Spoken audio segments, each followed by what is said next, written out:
sur, sur une notion importante et très intéressante qui peut nous toucher à nous tous dans notre vie de tous les jours.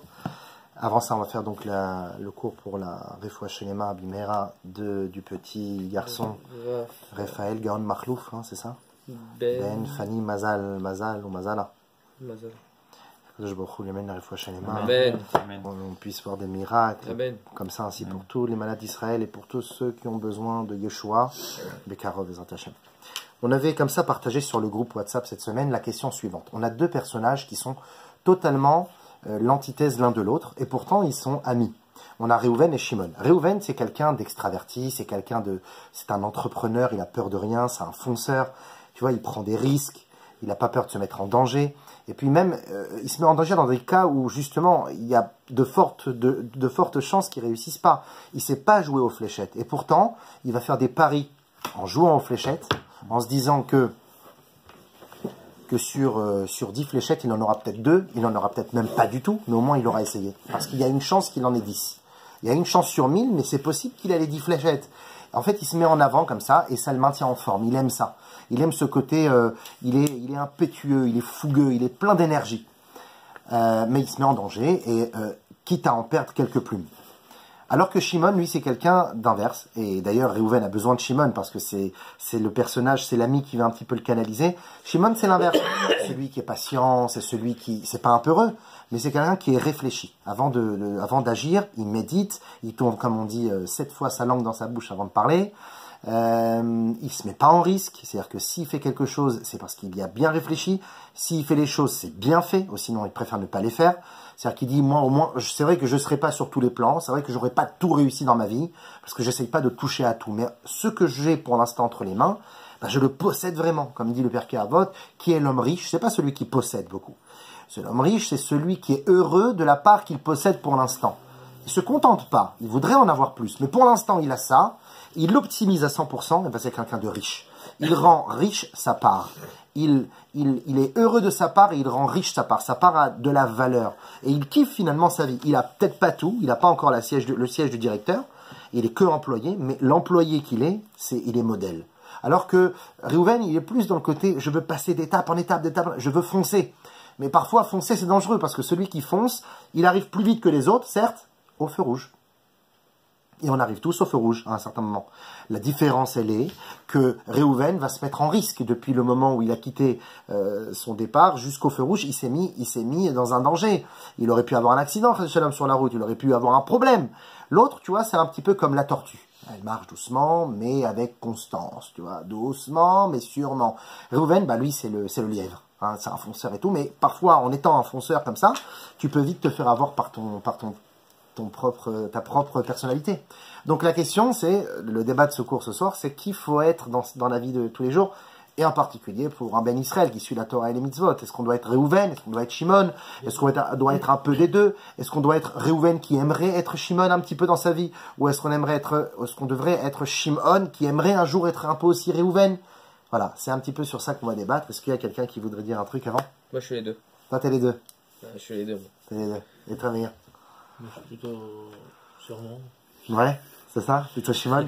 Ok. Mais tu m'avais dit que tu aurais souhaité peut-être parfois dans ta vie sur certaines choses. C'est certaines choses, je fonce. C'est ça. C'est ça. Mais de manière générale, ton global, ta personnalité, c'est Shimon. Et toi aussi, je crois que c'est un Shimon. Moi, je pense que ce jour, je vais en tirer, c'est le grand-père de Shimon. Je vais en tirer des conséquences, des leçons. Je vais en tirer des leçons. En fait, lui, c'est un faux Shimon. C'est le grand-père de Shimon. Peut-être c'est un faux Réhouven, je sais plus. Non, parce que non.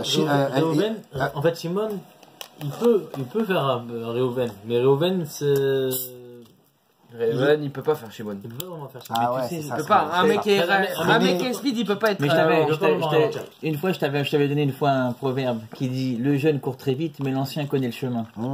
C'est joli. Donne-moi un verre. C'est très joli. Il va arriver au même but, toutes les parties à l'ordre pour arriver là, comme tu as dit, au feu rouge. Et l'autre, il a pris son temps, mais c'est pour où aller, il arrive au grand. Comment dit la fable, il ne sert à rien de courir, partir à point. Partir à point, c'est ça. C'est-à-dire qu'en fait, Shimon, lui, alors, Meir, il a dit quelque chose d'intéressant. Shimon peut devenir un jour Réhouven. Mais est-ce que Réhouven peut devenir Shimon? En réalité, les deux, c'est compliqué. Parce que un Shimon, pour pouvoir sortir de de son formatage, de son cadre de vie, pour lui aussi c'est super dur comme ça. Parce que finalement, il doit se réaliser et se réaliser pas du tout dans la manière qu'il a l'habitude de le faire. Donc il doit sortir de sa personnalité. Donc les deux finalement est compliqué. C'est vrai qu'on a l'impression que Reuven, ce sera plus dur pour lui de devenir Shimon. Mais pour Shimon aussi, de devenir Reuven. Allez, viens, vas-y, on a pris un billet, on est tous ensemble. Allez, tu peux partir. Ah non, mais je sais pas, attends, et je sais pas quoi. Non, et ta femme lui dit, mais tu peux y aller, je te promets. Oui, mais si. Et il trouve des raisons, et des raisons, et des raisons. Bon, à la fin, il sera peut-être happé par un groupe. De la même manière que Reuven aussi, il peut se faire calmer par une bande de Shimon. Et il va dire, oh là là, on peut jamais rien faire avec vous. Tu vois, Reuven et Shimon, les deux, ils sont finalement un conflit avec eux-mêmes.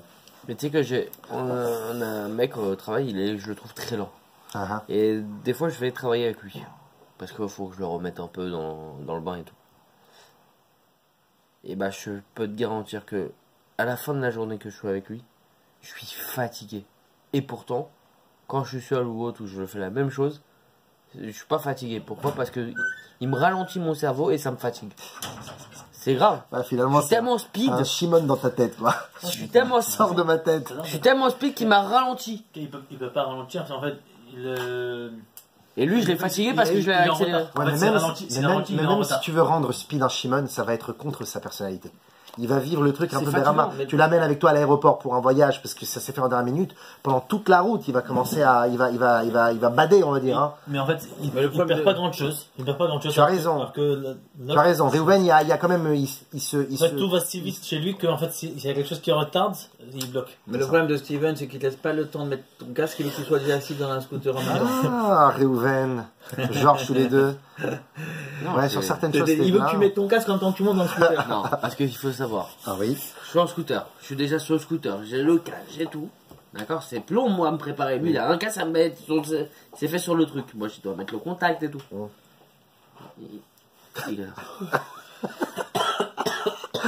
Bon, t'attends quoi pour monter? Ce qui s'est passé, je suis obligé que je te donne quoi là? Tu veux que je te donne l'acceptation que tu peux monter derrière? Ah ouais, alors quand j'ai de l'acrobatie à faire moi, bref. Quand il t'est fait, ouais, ça enregistre. Bon, alors maintenant on va commencer. Alors, l'idée en fait du cours, c'est pas seulement de parler des deux personnalités, mais surtout arriver aussi au fait de comprendre. Est-ce que dans la vie il faut être hâtif? Est-ce que dans la vie il faut avoir des réactions? C'est cette feuille, hein, les amis. C'est celle-là. Hein. Est-ce que dans la vie il faut avoir des réactions hâtives ou pas? Ouais, c'est un petit peu différent cette fois-ci.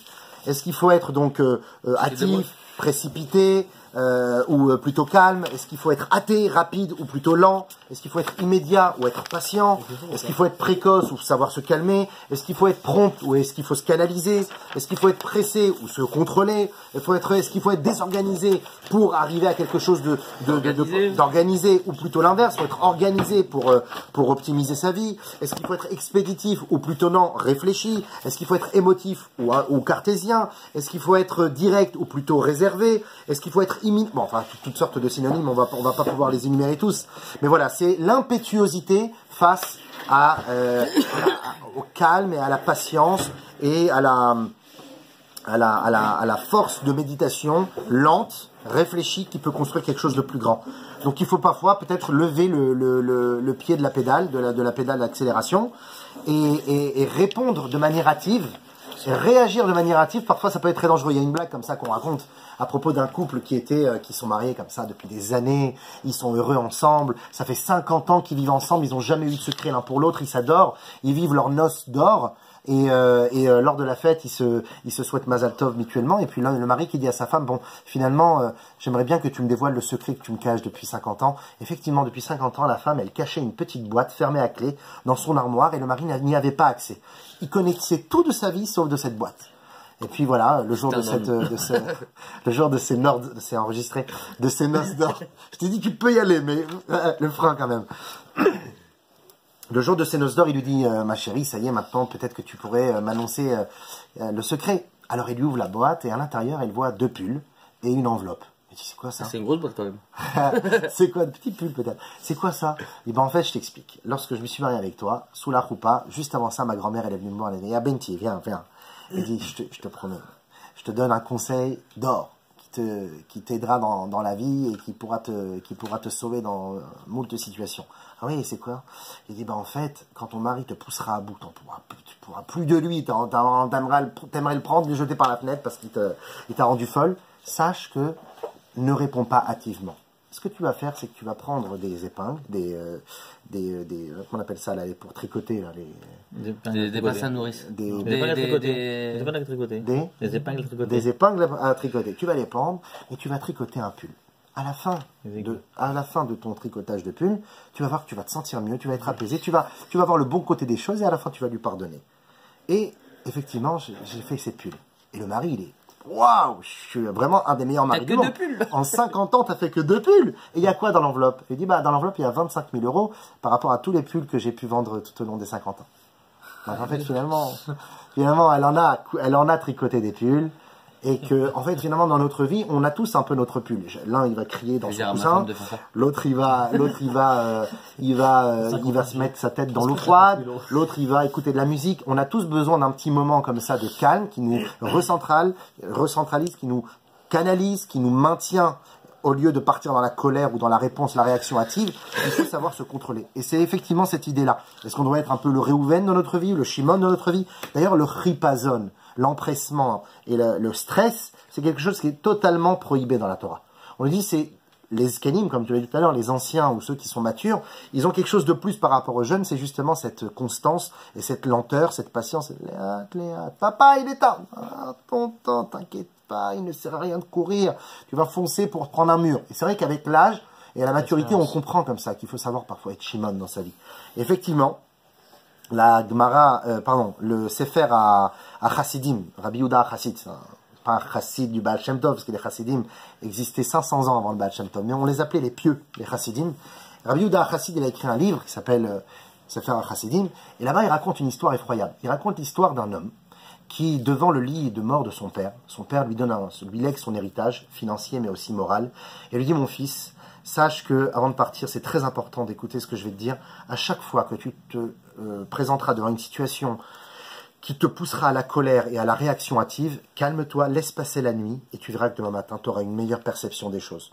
Papa, je te promets que je suivrai tes conseils. Son père part dans l'au-delà, et les années passent, il se marie, il a des enfants, et puis un jour il a des petits soucis de parnassa, il est obligé de voyager, et à l'époque voyager, parfois c'était plusieurs jours de bateau, il fallait rester un temps assez long dans l'endroit où on allait faire son business, puis après revenir, et c'est pas sûr qu'on revenait, parfois les brigands, parfois les pirates en mer, etc. Donc il est parti pour de longues années. 5 ans plus tard, il revient, et il a amassé du trésor, il a même acheté une dague, une sorte de poignard avec des diamants.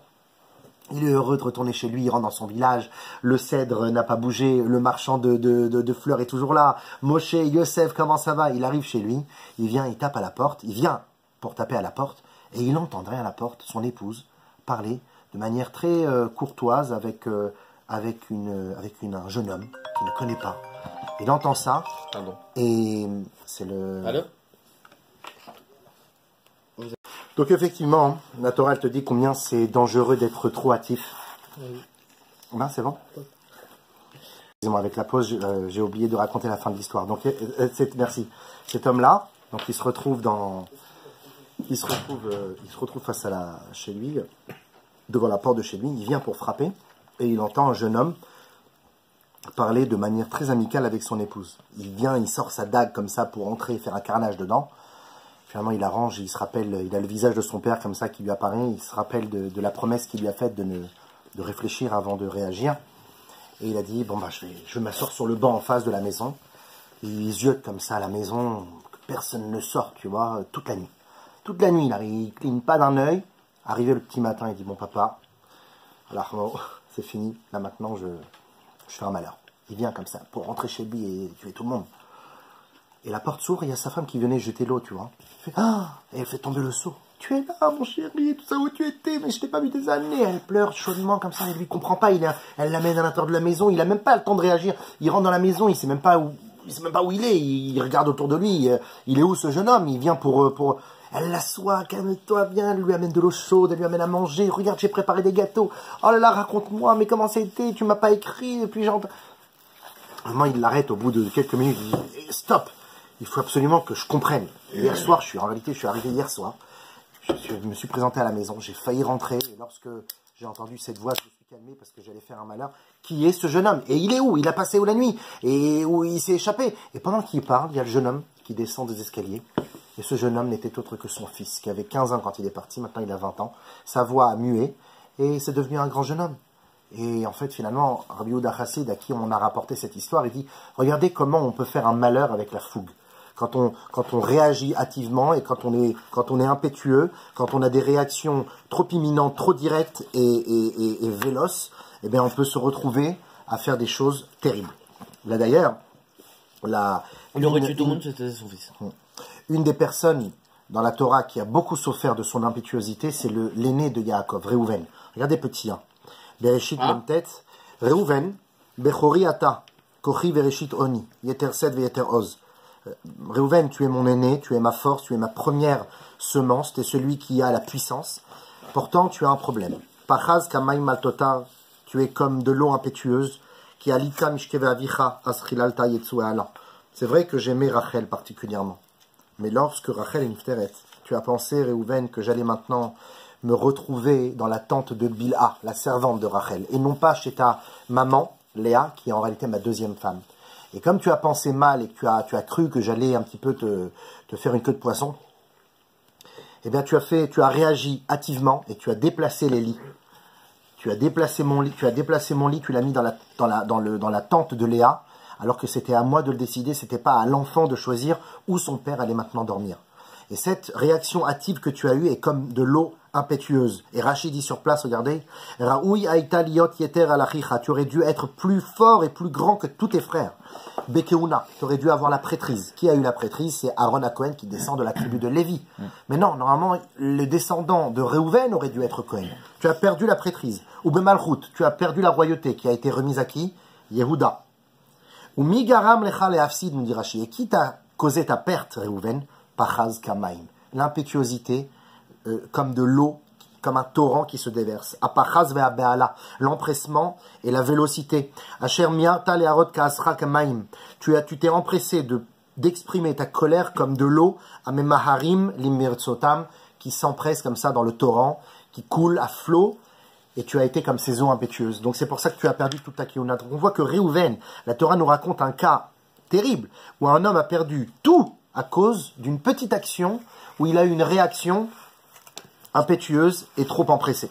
D'ailleurs, Shlomo HaMelech, l'homme le plus sage au monde, mais dans le Michelet, le livre des Proverbes, Yutet Bet, regardez ce qu'il dit Shlomo HaMelech, petit 2. Gam belodat nefesh lotov. Agir sans réfléchir, ce n'est pas bon. Ve'atz beraglaim chote. Et celui qui précipite ses pieds, c'est-à-dire pour agir ou réagir, il faute.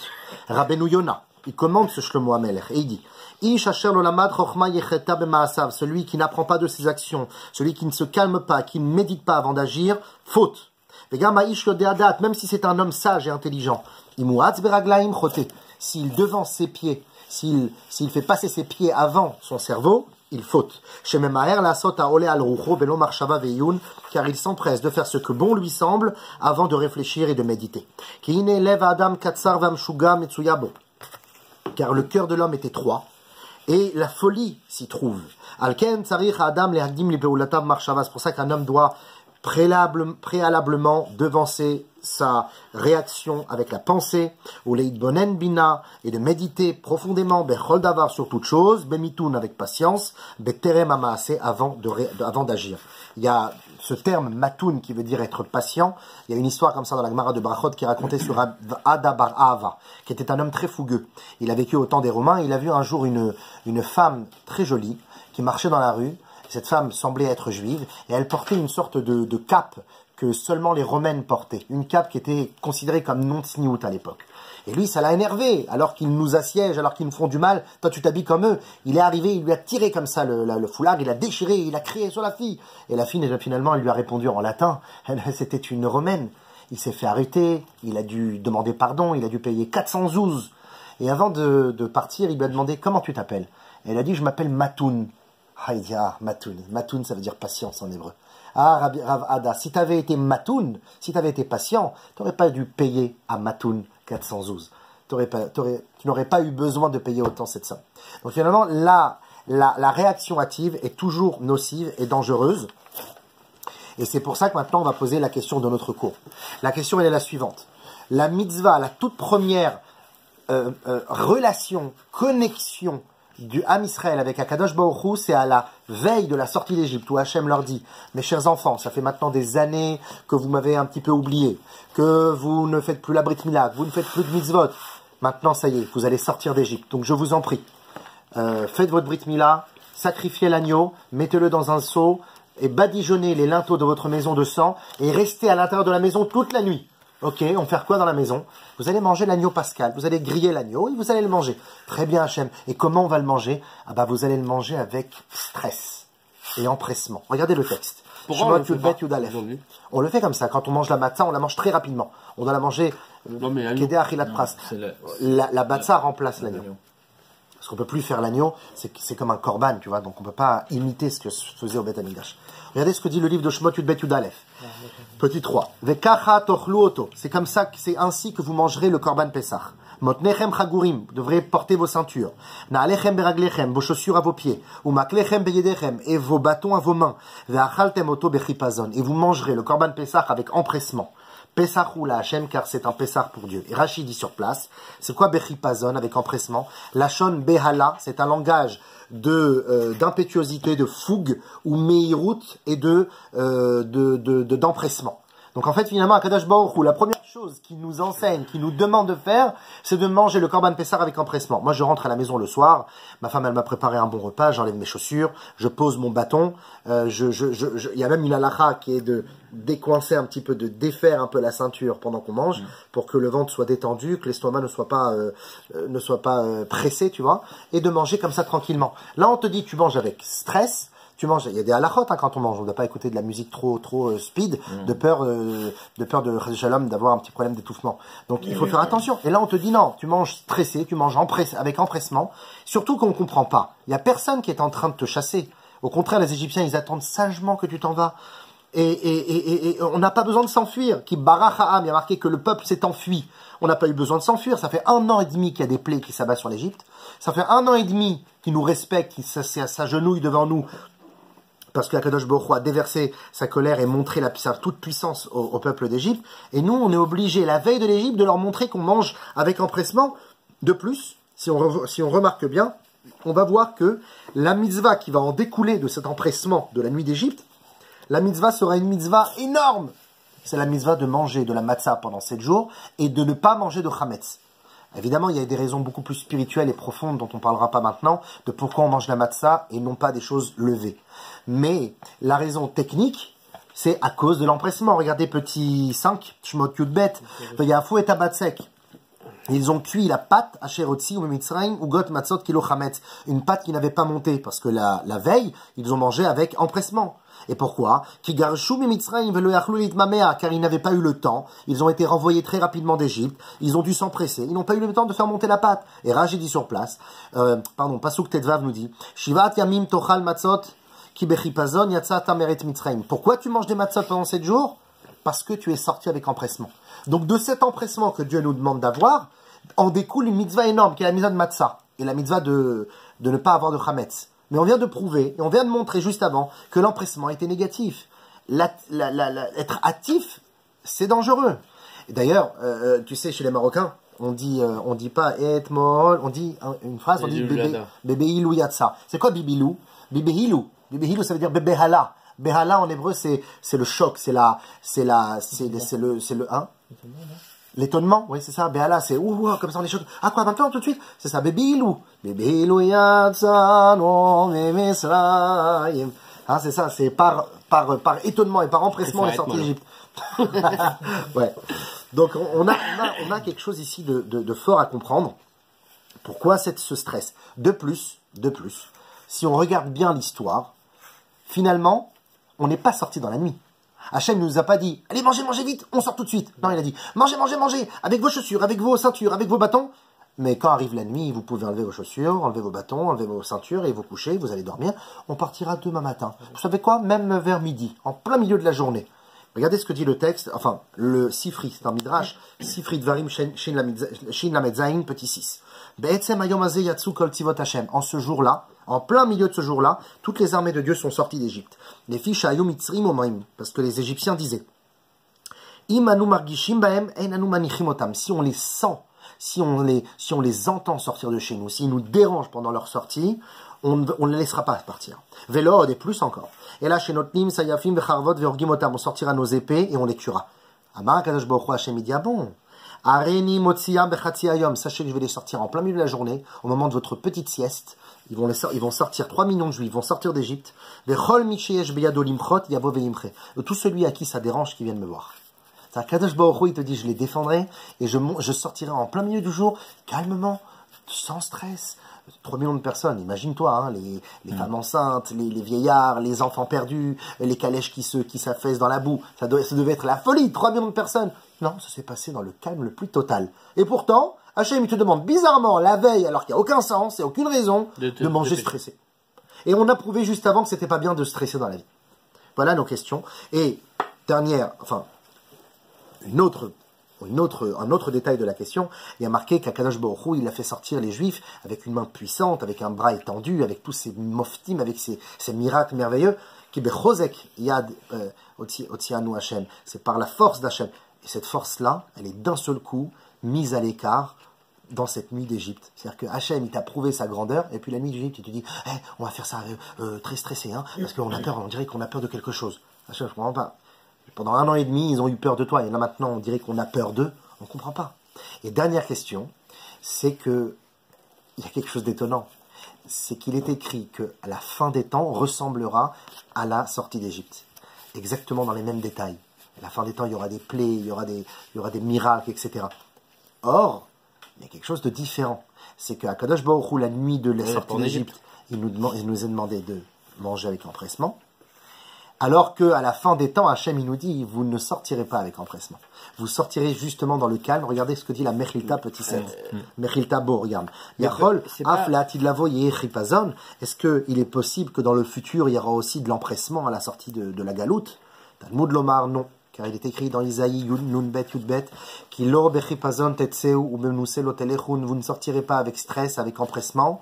Qui halach, qui olech, lifnechem Hashem, il marchera avec vous, il marchera devant vous, ça sera le calme total. Donc on ne comprend pas, à nouveau, une autre question. Non seulement il y a un empressement en Égypte qu'on ne comprend pas, mais en plus, on voit qu'à la fin des temps, Hachem, il demande justement qu'on ne soit pas stressé. Alors quel est le sens de cet empressement à la sortie d'Égypte? Mais est-ce que, à la base, il ne devait pas sortir le soir? Et comme les Égyptiens, ils ont dit, si vous faites ça, ça va... je vais les tuer, machin et tout. Dieu l'a dit, vous voulez la jouer comme ça, Bonne question, très bonne question. Je le sors plus le soir, je le sortirai l'après-midi. Très bonne question. Alors, Akadosh Baruch Hu, en réalité, c'est pas seulement pour leur montrer qu'on n'a pas peur d'eux. Très bonne question que tu poses. Mais c'est aussi parce qu'ils ne pouvaient pas faire sortir le peuple juif en pleine nuit. On ne prend pas la route la nuit. C'est une halakha, ça interdit de prendre la route la nuit. Comment? Je l'ai dit la semaine dernière par rapport à... Ça veut dire quoi la route la nuit? Ah oui, exactement. On avait parlé de plein de fois la route la nuit. Si tu dois prendre la route pour arriver le matin, comme quand on va en vacances, etc. On parle pas de ça. La route, c'est marcher, c'est de marcher dans la, marcher dans la rue. Dans le sombre. Voilà. C'est pas bien de marcher dans la rue, de te balader le soir, en tout cas quand t'es seul. Quand t'es en groupe, c'est autre chose. Mais quand t'es seul, c'est pas, parce que la nuit, c'est pas le moment pour sortir. C'est pas le moment. C'est le moment d'étudier. Pour les tzadikim, c'est le moment pour... c'est le moment... de regarder la télé? Non. Je parle que des tzadikim. Ah, d'accord. Donc, en conclusion, il y a eu Bechipazon ou il n'y a pas eu Bechipazon? Il y a eu l'empressement ou il n'y a pas eu? On dirait qu'on ne comprend pas. Il y a eu l'empressement la veille, mais il n'y a pas l'empressement le lendemain. Et si oui, si oui ou non... Enfin, venez, on essaye de... Est-ce qu'il voulait pas... Il voulait pas que la sortie d'Égypte ressemblera... à la sortie du monde là. Exactement, tu anticipes la fin du monde. Tu anticipes la question, c'est exactement ce que j'ai posé comme question, c'est on dirait qu'Akadosh Baruch Hu, il veut justement pas que ça ressemble. Il veut dire ça c'est l'Égypte, mais ça c'est pas l'Égypte. Attention, l'Égypte, la sortie de la galoute finale sera vraiment différente. On pourrait dire que il va justement faire la galoute et la faire vite à la fin. Ah bah non, il te dit ça sera sans stress. Oui, mais sans stress. Ah, vite mais sans stress. Parce que le stress, c'est quand tu commences à ruminer, à ronger, mais il ne va pas te laisser le temps de stresser. Ruminer. Vite. Ouais, c'est pour ça qu'en fait, finalement, on doit comprendre si oui ou non il y a eu le chipazon à la sortie d'Égypte, et pourquoi à la fin des temps il n'y aura pas, et au contraire, ça doit être l'inverse. Alors, il y a eu un cas de chipazon dans la Torah, un cas d'empressement dans la Torah très positif. C'est l'histoire, le premier shidour de l'histoire juive. Il y a eu évidemment le mariage d'Avram, de Adam et Chava, le mariage d'Avram et de Sarah, de Noach et de Naama. Mais le premier shidour, on dirait même que c'est une histoire, tu sais, une histoire romantique. C'est Eliezer qui est envoyé par Abraham. Il lui dit attention, tu prends qu'une fille pure, et il va partir. Il va trouver une jeune fille gentille qui a les bonnes midotes de la famille d'Abraham, et il va voir que c'est vraiment la fille qu'il faut. Et finalement, il va la proposer en mariage et ils vont retourner. Et l'histoire nous raconte que quand il est parti dans la matinée, Eliezer, il aurait dû prendre plusieurs jours avant d'arriver en Iran, à Haran, pour aller chez la famille chercher cette fille. Et pourtant, Hachem, il a raccourci son chemin, il a eu une sorte de téléportation, et il s'est retrouvé très rapidement en Iran, en quelques heures. Et quand il est arrivé là-bas, il a trouvé très rapidement la fille. Bon, il a vu qu'il n'a pas fait ça n'importe comment, il n'a pas fait ça à la va-vite. Vite fait, mal fait. Non, il a bien vu, il a vu que c'était bien, mais après, il n'a pas trop traîné. C'est la bonne fille, ça y est, je vais pas en chercher 10. Tu sais, des fois, tu trouves le bon truc, tu sais, t'es avec la vie comme ça, tu regardes, mais tu dis, ah, je sais pas, je me sens peut-être plus grand mieux. Non, il a dit, allez, je me prends pas la tête, je fonce, je la prends. Il a été mettre la pression à la famille de Rivka. Rivka, finalement, c'est bon, elle accepte, ils partent. À nouveau, le chemin se raccourcit. Et dans la soirée, ils arrivent. Et Yitzhak était en train de prier. Rivka arrive, elle descend du chameau. Elle rencontre son futur mari. Tout ça en un jour. Une histoire de Shidour en un jour. Ouais, exactement. Ne me retardez pas parce que il y a une mission ici. J'ai un petit peu l'idée des Shidorim, des mariages. Quand tu as un bon plan, quand tu as un bon parti, quand tu sens que c'est bon, ne va pas chercher la noise, les petites noises, ne va pas chercher les poux. Parce que des poux, t'en portes. Parce que finalement, comme nous dit la Gemara de Kiddushim, une personne qui ne se marie pas tout de suite et qui laisse traîner parce qu'il se dit j'ai besoin d'être sûr. Il y a marqué dans la Gemara de Kiddushim Kaftet, il y a marqué Kol Yamav Beirur Avera. Toute sa vie, il aura des pensées de Avera. Il n'y aura pas un jour où il n'aura pas des pensées d'Avera. Parce que celui qui s'empresse, il va vers l'Avera, mais celui qui prend trop son temps, vit dans la Avera. C'est pour ça que sur certaines choses importantes, il faut savoir foncer. Il n'y a pas de raison de s'attarder. La relation et l'amour viendra avec le temps. Celui qui a tant d'aimer pour se marier, il se met le doigt dans l'œil.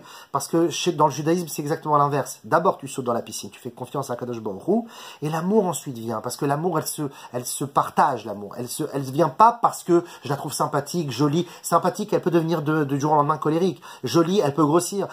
Ces choses-là changent. Donc l'amour ne se construit pas avec des sentiments. L'amour se construit avec le temps. Et le temps fera que l'amour prendra une force dans les sentiments. Mais les sentiments ne mènent pas à l'amour. L'amour amène vers les sentiments. Et qu'est-ce qu'amène l'amour? C'est la marshava. C'est pour ça que le monde des shidduchim chez le religieux, ça passe surtout par la réflexion, par la méditation, par des questions d'ordre de tous les jours. Qu'est-ce que tu veux faire de ta vie? Comment tu veux que ça soit à la maison? Tu veux qu'il y ait un internet? Il n'y a pas internet, il y a la télé. Comment tu voudras le chinour de nos enfants? Ça passe par la marshava. Et c'est pour ça qu'il y a marqué dans le Passouk, dans le Chumash Bereshit Kavdal et Tzad Zayin, à propos de ce mariage, de Yitzhak et de Rivka. Regardez, petit 9. Vaikar et Rivka vatehi lo leisha vayavea. Il a pris Rivka comme femme et ensuite il a aimé. Nous dit Reb Shimshon Raphaël Hirsch que voilà le sod du Ham Israël. Regardez petit 9, le sod du Ham Israël, car plus elle est ta femme, car gadla avato, plus tu l'aimeras. C'est pas plus tu l'aimeras, plus elle est ta femme.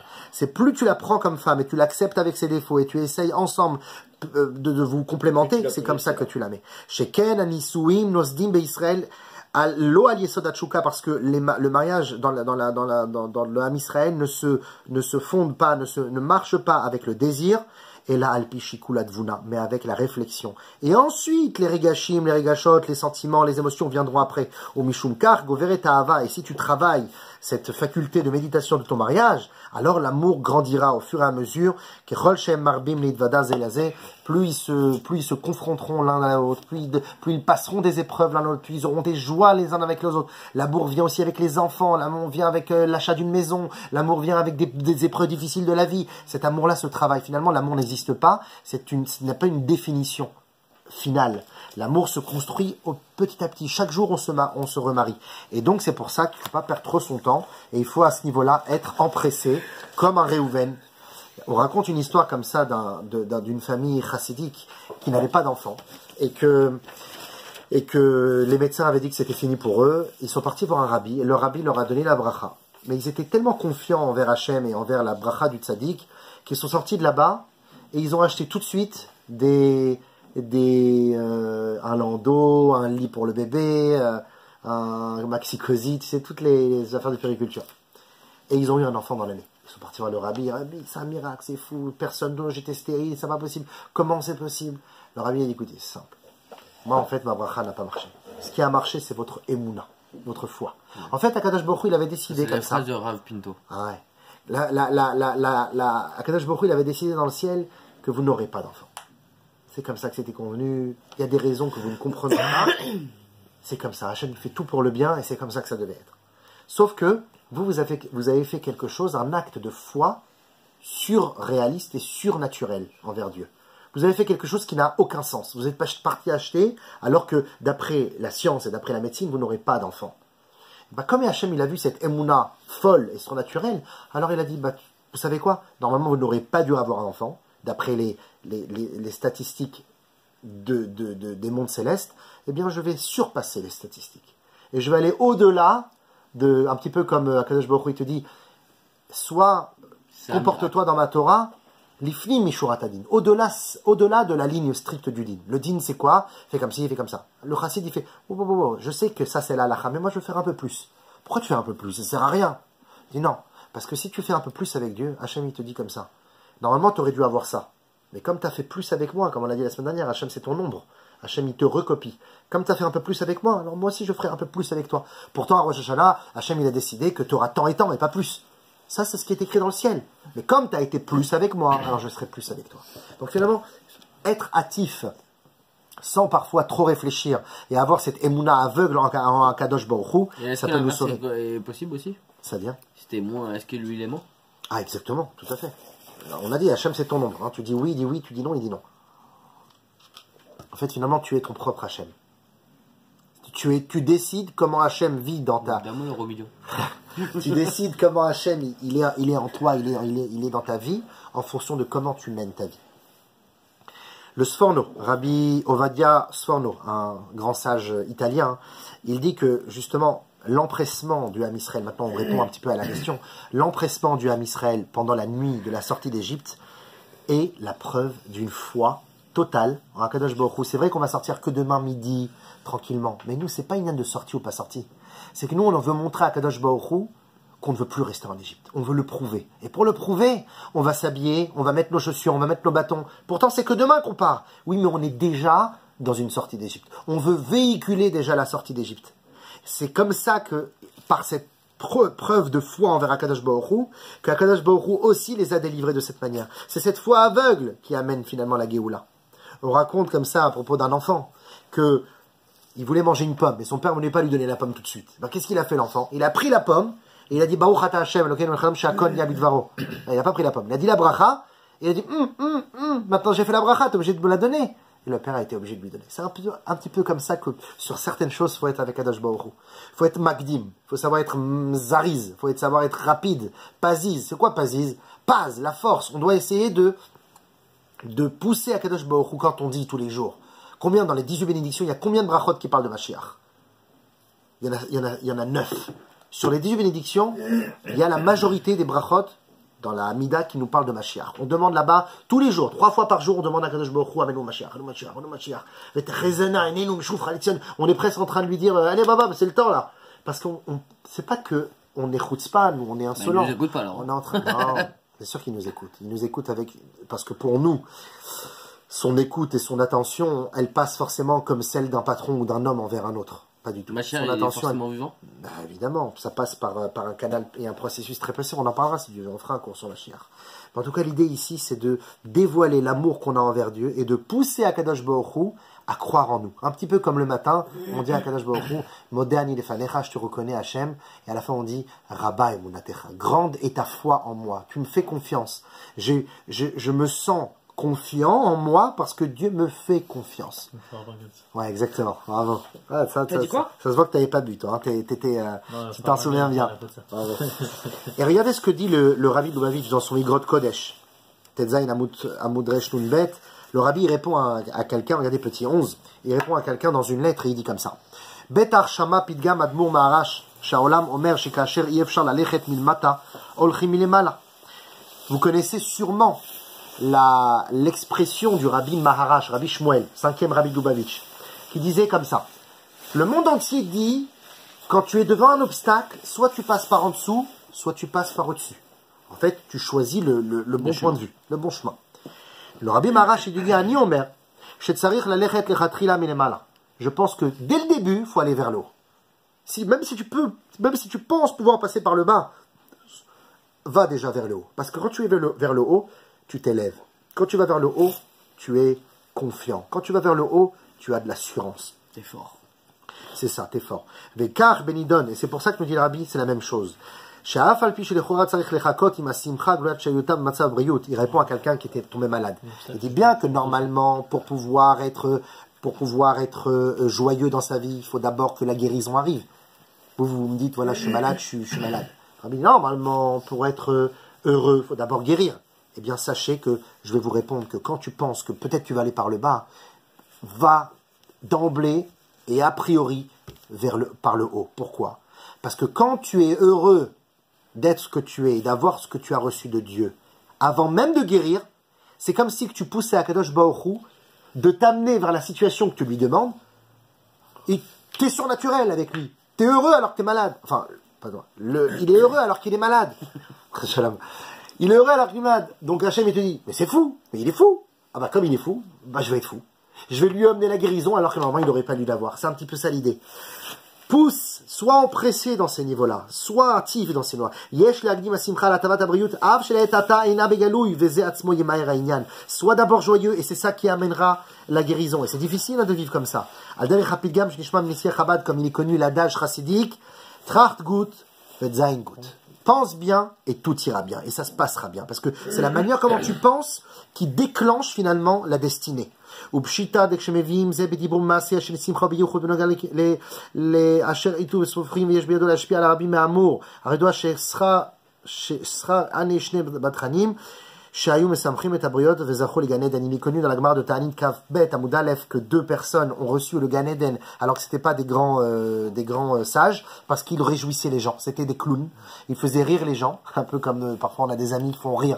Et on aime les amener avec nous dans tous les mêmes parce qu'ils nous font rire, ils nous détendent. Et ben ces gens-là, dans la Gemara, ils ont réussi directement à avoir le Gan Eden par le fait qu'ils ont amené la joie aux autres. C'est pour ça que la simcha, en particulier en pensée et en pensée, en parole et en action, c'est ce qui permet après d'arriver à une sorte de Géoula ou de Yeshua dans sa vie de tous les jours. Le Zohar, il raconte une petite parabole comme ça. Il raconte à propos de ce que c'est que la tchouva. Il dit il y avait un groupe de brigands. Dans la ville, tout le monde ne les supportait pas. Ils faisaient du mal à tout le monde. Le roi, un jour, a réussi à les attraper. 3 brigands comme ça, ils sont partis. Ils les ont attrapés, ils les ont jugés, condamnés finalement à être emprisonnés dans une prison en plein milieu de l'océan, Alcatraz, tu vois. Et ils se sont retrouvés là-bas. Après quelques semaines, un des 3 dit non, moi je peux plus vivre comme ça. Moi je suis obligé de m'évader. Ils ont réussi à avoir une pelle en soudoyant un gardien. Ils ont creusé un tunnel énorme jusqu'à la côte. Ils ont réussi à avoir un bateau et ils sont partis. Mais avant de partir, à la fin de creuser le tunnel, après 5 ans de creuser, ils sont arrivés devant l'eau. Et il y en a un des 3 qui dit attends, je ne sens pas du tout l'histoire. Parce qu'on va forcément nous rattraper. Et à la fin, on aura une peine beaucoup plus sévère. Moi, je préfère rester là. Il dit ok, reste là, nous on s'en va. Et ils sont partis. Le roi, il est arrivé. Il a donc pris en pleine figure la fuite des brigands. Il était très déçu. Mais il a dit à celui qui est resté, toi, pourquoi t'es pas parti? Il dit bah, roi, parce que je pense que j'étais vraiment un idiot. T'as eu l'occasion de t'enfuir et t'es resté. Ils sont partis, ça y est, ils sont comme des oiseaux maintenant dans l'air. Jamais je les rattraperai. On ne sait même pas où ils sont. Ils n'ont pas la petite puce GPS dans la jambe. C'est fini, je les rattraperai plus. Et toi, tu as eu l'occasion de t'enfuir, tu t'es pas enfui. C'est exactement ça, la tchouva. La tchouva, tu es dans une prison à cause de ta faute. Tu es enfermé, je peux plus sortir. Hachem, il te dit, je t'ai creusé un trou. Maintenant, la question n'est pas là. La question, le trou, il est là. Le tunnel, il est creusé. Il y a un bateau qui t'attend. La question, c'est est-ce que tu vas être celui qui va dire non, je sais pas si c'est Kedaï de faire tchouva parce que je sais pas vers où je vais m'embourber. Ou est-ce que tu vas sauter dans le bateau? La question, c'est est-ce que tu vas être le prisonnier qui va rester dans l'intérieur de la cellule ou qui va prendre la poudre escampée? Mais c'est la définition du peuple juif. Ouais. Quand on a reçu aller en Israël, ils nous ont envoyé et on n'a pas vraiment voulu aller direct. Ils ont voulu envoyer des explorateurs. Exactement. C'est toujours le doute, le safek, le trop de réflexion qui tue à la fin la réflexion. Parce que finalement, les gens ont toujours peur du changement. La tchouva, c'est du changement. Une mitzvah, c'est du changement. Le changement, ça fait peur. Parce qu'on a d'autres petites habitudes, on a notre train-train. On n'a pas envie de changer, parce que c'est ce qui va nous, on va dire, c'est ce qui va retourner notre intestin. Et en Égypte, de même. C'est pas en réalité le paro géographique de l'histoire de l'Égypte qui les a asservis. C'est un paro intérieur, c'est le paro de notre cœur, c'est le paro de celui qui veut pas qu'on sorte de la prison, celui qui dit reste dans la cellule. C'est pour ça que de sortir de prison, c'est-à-dire de sortir de soi-même, c'est parce qu'une partie de moi ne veut pas sortir et que ces voix intérieures qui amènent les doutes en moi, je dois m'extirper de cela. Et c'est pour ça que pour m'y extirper, ça doit être fait en un instant. Ça doit être fait dans l'empressement. Si tu as un doute à un moment dans ta tête, je te donne la zdaka, je donne pas la zdaka. Est-ce que là, je lève le doigt, je pas le doigt? Est-ce que je vais au minyan, je vais pas au minyan? Est-ce que je vais... Quand tu as un doute et que tu as un moment comme ça d'inattention ou d'imprécision dans ta vie, il faut absolument que tu sois comme cet homme qui sort de prison, qui reste pas dans la cellule. Tu dois être absolument comme les Juifs en Eretz Mitzrayim, en la nuit du Seder, que dès la nuit déjà, alors qu'il n'y avait aucune raison, ils sont mis avec leurs bâtons, leurs chaussures, leurs ceintures. Il n'y a aucune raison pour que vous soyez comme ça. Oui, mais de vivre de manière empressée pour cette mitzvah me permettra de me voir avec plein de confiance comme celui qui passe au-dessus de l'obstacle au lieu de calculer qu'est-ce qu'il doit faire. Et c'est pour ça que, d'ailleurs, la Gemara raconte à propos d'une histoire un peu particulière, Arav Amram Chassida. Dans la Gemara, on raconte à propos de cet homme qui avait un jour recueilli des jeunes filles qui avaient été prises en otage. On les avait libérées, il les avait prises dans sa maison parce que c'était le seul qui avait une grande maison. Il vivait seul. Et ils ont mis les filles dans l'étage et lui, il dormait en bas pour ne pas, et ils avaient laissé les portes ouvertes, etc.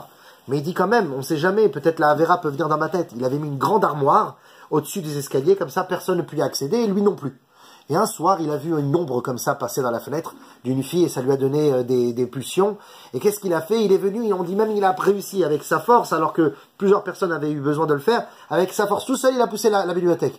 Mais après, il y a une voix intérieure qui a dit non, non, sauve-toi de la prison, sors de la cellule, mets ton bâton, mets ta ceinture, et empresse-toi. Il est descendu comme un fou dans l'escalier, il est rentré dans le jardin, et il a hurlé, il y a le feu dans la maison de Amram, il y a le feu dans la maison. Non, il n'y a pas de feu, mais il y avait le feu là-dedans. Il y avait le feu là-dedans. C'est pour ça qu'il a crié, ils sont venus l'aider, ils l'ont libéré, on va dire, de ses chaînes. Donc parfois, il faut savoir courir, il faut savoir se sauver. Comme il y a marqué, pourquoi le chametz, ça s'appelle chametz? Parce que chametz, c'est dire lever. Lever, c'est que tu as laissé le temps que ça se gonfle. Et quand tu laisses le temps que ça se gonfle, tu vas à la fin, je suis bête si j'avais fait ça dès le début. Comment j'ai laissé passer l'occasion? Tu sais, là, on est dans la période des soldes. Je le prends pas, allez, j'attendrai que c'est le troisième démarque. À la fin, il disparaît le produit. C'est exactement ça l'idée. Il a fait ça pour pas qu'il réfléchisse. Ouais, voilà. C'est exactement ça. Bravo. T'as résumé en un instant le shiur. C'est beau. Magnifique. Il leur a dit, mettez vos habits dès maintenant pour pas que vous pensiez que, oui, on va prendre notre temps. Pas être résistant. Magnifique. Magnifique. C'est exactement ça l'idée. T'as tout chopé. C'est qu'en réalité, Akadosh Baruch Hu, il dit maintenant, soyez comme si vous étiez en train de sortir. Parce que vous devez vivre la sortie d'Égypte. Cette force-là, c'est être un petit peu comme Rav Amram. Et donc se sauver, Bechipazon, c'est parfois la solution. Mais ceci n'est que le début de la Avoda. Le début de la Avoda, c'est l'empressement. C'est pour ça qu'on te dit dans ta vie, au début de ta journée, sois un Réhouven, soit un tigre, soit un lion qui se lève du lit, comme une biche en... Voilà, exactement. Là, tu dois être un peu comme un peu Réhouven. Mais après, dans ta journée, après quand tu vas, par exemple, tu vas à la Tfila, tu t'empresses pour aller à la Tfila. Mais quand tu arrives à la Tfila, là, tu dois être comme Shimon. En fait, finalement, il faut savoir jouer entre les deux. Parfois être Réhouven dans certaines choses, parfois être Shimon dans d'autres. Et même, dans le fond, vaut mieux être un Shimon tout le temps, et pour certaines choses positives, qui sont nombreuses dans la journée, être Réhouven. C'est pour ça qu'on te dit, à la sortie d'Égypte, qui est le début de la journée, on te dit, fais les choses avec empressement. Mais après la galoute, la Géoula finale, avec la venue de Mashiach, là, on te dit, les choses se feront dans le calme. Il n'y aura pas de pression. Pourquoi? Parce que c'est ce dont on doit arriver. Un rave, tu verras jamais courir. Pourquoi? Parce qu'il s'est tellement empressé en étant bachour, en courant à droite, à gauche, pour aller au mikvé, pour aller à la choule, pour finir ses dapim de Gemara, que là maintenant, sa mission à lui, c'est de méditer, de mûrir et de mijoter, bien comme ça, bien mijoter. Quand tu fais la daf, tu mets tout comme ça dans la casserole, tu sais, dans la, comment on appelle ça, le poteau, compote là. On fait tout. Ah, Croque-pot, j'ai oublié le nom. Croque-pot, le pot-au-feu. Ouais. Croque-pot, vous savez pas ce que c'est la machine là, du mec qui tourne. Ah, pas la cocotte, il y a un an. Un mijoteur, non. Un mijoteur, voilà, un mijoteur. Mais ça, c'est les Algériens qui disent mijoteur. Ouais, voilà, à l'ancienne. Marmite. Non, voilà, c'est de mettre tout comme ça. Tu mets tout en pressé. Mais après ça, après ça, tu allumes le petit bouton et tu laisses comme ça cuire tout le temps jusqu'à samedi midi. En fait, c'est ça la vie. C'est que tu dois tout faire les choses avec empressement, mais maintenant que les choses sont faites, maintenant tu vas, on va dire, tu vas faire éclore tout le potentiel profond et parfois un peu long de cette mitzvah empressée que tu as pu faire. Et grâce à cela, tu peux briser la mauvaise impétuosité. Et c'est pour ça qu'à la fin des temps, tu seras calme, tu seras réglé avec ta maturité. Maintenant, nous dit le Rabbi, il y a une astuce pour faire taire les doutes. Quand à un moment, tu ne sais pas si tu dois être empressé, tu ne sais pas si tu dois être Shimon, tu ne sais pas si tu dois être Rouven, il te dit, dès que tu sens un petit quelque chose de positif en toi, quelque chose de bien, fais une mitzvah. Tout de suite, ne laisse pas traîner, parce que c'est la mitzvah qui va te consolider, qui va rendre un petit peu le côté Shimon dans ton cœur. Et raconte comme ça une histoire. Il y avait un rave qui s'appelait le rave Gutnik, qui habitait en Australie. C'était un homme d'une grande influence. On l'appelait le grand rabbin d'Australie, alors qu'il ne l'était pas. Il donnait des conférences, il donnait des cours, les gens venaient de partout pour l'écouter. Il avait vraiment un impact très fort sur les gens. Mais un jour, il a dit au Rabbi, Rabbi, je me sens vide. Parce que j'ai l'impression de donner, de semer, mais je ne récolte rien. Je ne vois pas de personnes qui reviennent vraiment à la religion grâce à moi. Ils écoutent mon cours, ils sont éberlués, ils sont là, waouh, quel cours magnifique. Allez, voilà, on va griller une cigarette. Enfin, j'ai l'impression de ne pas vraiment les percuter. Le Rabbi a dit, il a deux sodotes. La première sode, c'est que quand tu veux que leur cœur change, il faut parler à leur cœur. Il faut que ça touche leur cœur. Pour que ça touche leur cœur, il faut que tu parles avec ton cœur. Ça, c'est la première chose. Ne parle pas que cartésien avec ta tête. Même si c'est très intelligent, ne sois pas un scientifique. Sois plutôt un chirurgien. Deuxième conseil, c'est qu'à la fin de ton cours, donne une mission pratique aux gens. Dis-leur quoi faire, quoi pas faire. Alors, la semaine d'après, il a donné une grande conférence et il a fait une conférence sur la mitzvah de Shabbat. Il a parlé longtemps Shabbat. Il y avait 200 personnes, plein de gens, beaucoup de gens pas religieux. Il a parlé du Shabbat, et à la fin de la dracha, il a dit, s'il vous plaît, même si c'est pas pour Dieu, faites-le pour moi. Shabbat prochain, quand vous serez avec votre cigarette, quand vous voudrez l'allumer, n'allumez pas. Pensez à moi, pensez à ce cours, n'allumez pas, même si après vous ferez d'autres avérotes, Shalom. J'espère pas, mais même si vous pensez que vous en ferez, Shalom, celle-ci, pensez à moi, ne le faites pas. Et effectivement, la semaine d'après, il y a quelqu'un qui était un vieil homme qui ne venait jamais à la synagogue, il avait connu la Shoah, il croyait plus en Dieu. Il a mis les pieds à la synagogue. C'est bizarre, celui-là. Shabbat d'après, il revient. Troisième Shabbat, il est encore là, il dit, faut m'expliquer, qu'est-ce qu'il y a eu? Il dit, en fait, le Shabbat qui a suivi votre conférence, j'ai été au bureau, je viens comme ça, je m'installe dans mon fauteuil pour commencer mon business. Avant de commencer, je me détends de la tête, j'allume ma cigarette, je viens pour allumer ma cigarette, et je pense à vous. Je dis, aujourd'hui c'est Shabbat, je vais faire kiffer le rabbin, le rabbi, et je vais pas allumer. Après, je dis, mais si j'allume pas, qu'est-ce que je fais là? Qu'est-ce que je fais au bureau? J'ai pris ma voiture, je suis venu à la synagogue. Mais j'ai kiffé. Seouda, Drashot, Shirim. J'ai aimé l'ambiance. Je suis revenu la semaine d'après. Et encore la semaine d'après. Et j'espère un jour pouvoir faire à nouveau mon kidouche. Donc finalement, c'est quoi? C'est que, avec une seule mitzvah, c'est quoi la mitzvah qu'il a fait? Juste ne pas allumer sa cigarette. C'est ce qui a aidé cette personne-là, à ce moment-là, à se dire, si j'allume pas la cigarette, j'en fais une autre, comme il y a marqué dans le Pirkei Avot. Mitzvah, goreret, mitzvah. Une mitzvah une mitzvah en entraîne une autre et une meilleure même. Donc finalement, c'est ça l'idée. C'est que l'empressement et l'astuce que le Rabbi nous donne ici, c'est quand tu es empressé sur les belles choses, c'est que quand tu as de la chayout, utilise-la tout de suite, fais une mitzvah, et tu verras que cette mitzvah va te donner... En fait, finalement, c'est comme si que tu vois noir dans ta vie, et que tu vois un petit trou comme ça, tu vois un petit trou de lumière.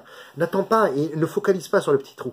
Prends tes deux ongles comme ça, et tu craques. En fait, finalement, tu as trouvé la faille positive, empresse-toi de l'ouvrir. Et pour terminer, il y a un bonus comme ça qu'on peut rajouter. Le Rambam et le Tosfot sont en marloquette, à savoir si la mitzvah du Homer, de compter le Homer, qui était à l'époque simplement une mesure d'orge qu'on avait au Beth Amikdash, est-ce que de compter tous les jours le Homer, c'est une mitzvah d'Eoraïta de nos jours ou Miderabanan? Le Rambam dit que c'est mitzvah d'Eoraïta, c'est mitzvah de la Torah, et Tosfot dit que c'est une mitzvah Miderabanan. Mais il y a un avis intéressant qui s'appelle Rabbeinu Yeroham, et il dit, compter les jours, c'est d'Eoraïta, compter les semaines, parce qu'on compte toujours le jour et la semaine. Compter les semaines, c'est Miderabanan. Qu'est-ce que ça veut dire? Le Rabbi l'explique comme ça. Il dit compter les jours, ça veut dire compte le moment présent. Compter les semaines, c'est de voir trop loin. Ne cherche pas à aller trop loin. Ne cherche pas à trop calculer de choses alors que c'est trop lointain. Essaye d'optimiser le moment présent. Sois fonceur dans les petites choses qui, maintenant, à je te les fait parvenir.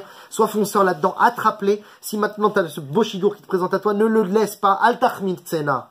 Mitzvah, Baal, Yatra, une mitzvah qui se présente à toi, ne la laisse pas mûrir. Parce que si tu la laisses mûrir, elle pourrit.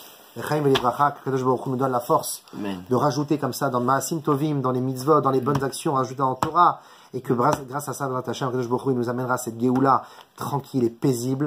L'homme nous sait et Et c'est qui guérit le petit. Et que Kadosh Baruch Hu guérisse le petit Garon. Travaille moi.